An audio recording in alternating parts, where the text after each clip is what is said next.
The Northwest is home to wolves, cougars, and bears, and over the last decade, they've killed hundreds of livestock in eastern Oregon.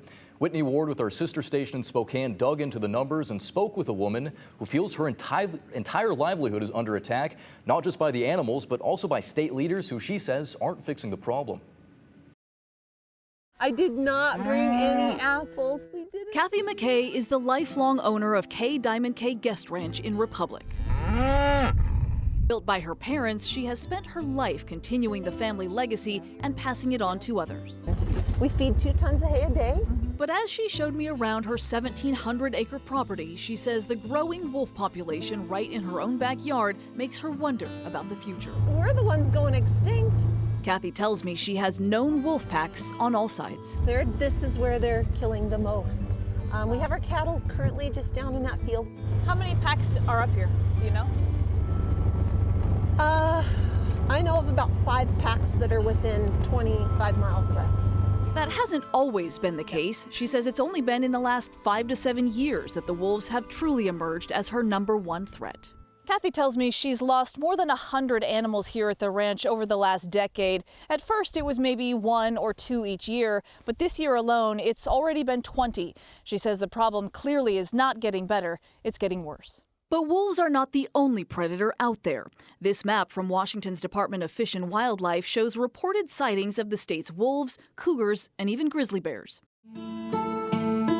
Cougar sightings are the most frequent statewide. It's estimated there are about 2,500 adult cougars in the state, and there are thousands of reports every year and occasionally attacks on people, like this one near Snoqualmie Pass earlier this year, or this one in Stevens County in 2022 that seriously injured a little girl. How scary it must have been for them. WDFW data shows 247 depredation incidents involving cougars, killing or injuring mostly smaller animals like goats and sheep. 1 in 3 attacks happening in these 4 counties. Grizzlies are reported far less often, but they are in Washington. This same map shows a handful of sightings just this year. And while they are a protected species in Washington, they are managed at the federal level by U.S. Fish and Wildlife, and their numbers in Washington are minimal, only a few dozen that roam between the U.S.-Canada border in the Selkirk Mountains and a handful in the North Cascades. But the plan to bring grizzlies back also worries a lot of people here in eastern Washington, saying they will only add to the wolf problem. This grizzly was spotted on camera numerous times in Stevens County, killing one family's chickens. Grizzly bears, they just don't stop. Once they find something that they want, you don't just chase them off. But wolves are what's spotted most regularly in Ferry, Stevens, and Pend Oreille counties, and I have covered their continued conflict with ranchers here for almost 10 years.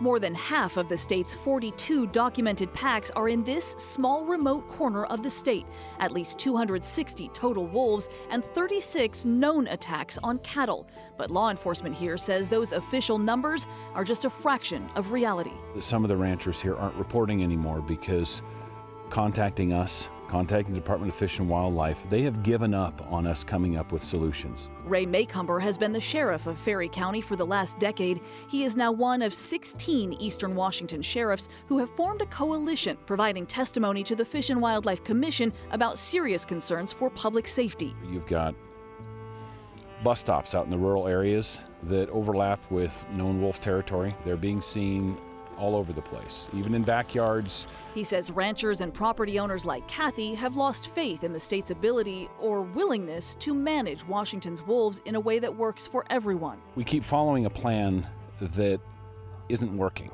What would your message be to incoming state leaders? Be sure to listen to everyone. I took those concerns to the Department of Fish and Wildlife to ask what would it take to change how Washington manages its wolves. What does it tell you as a department that so many people don't want to report, that so many people don't feel that it makes a difference? It is a little discouraging because we also rely on that data to know what's going on out there. Our numbers differ a lot then from what we're hearing. What about the idea of relocating some of them out of that northeast corner into kind of the southwest where they're not yet, fully established, just to balance things out and kind of ease the burden? The Research on translocation shows that generally animals don't survive or they just return where they came from. So what we could do, revisit the gray wolf conservation and management plan. We could open that up and rediscuss it. But again, that's something that would have to come at the direction of either the Fish and Wildlife Commission or a request from the Wolf Advisory Group. She says so far that hasn't happened, so until then, both sides will have to make some sacrifice.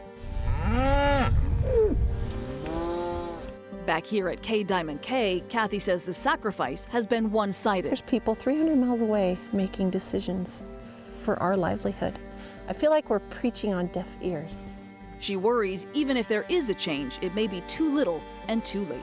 We as humans, I feel, have been put here to manage the land.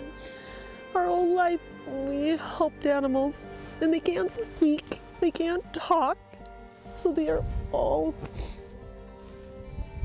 relying on me to protect them.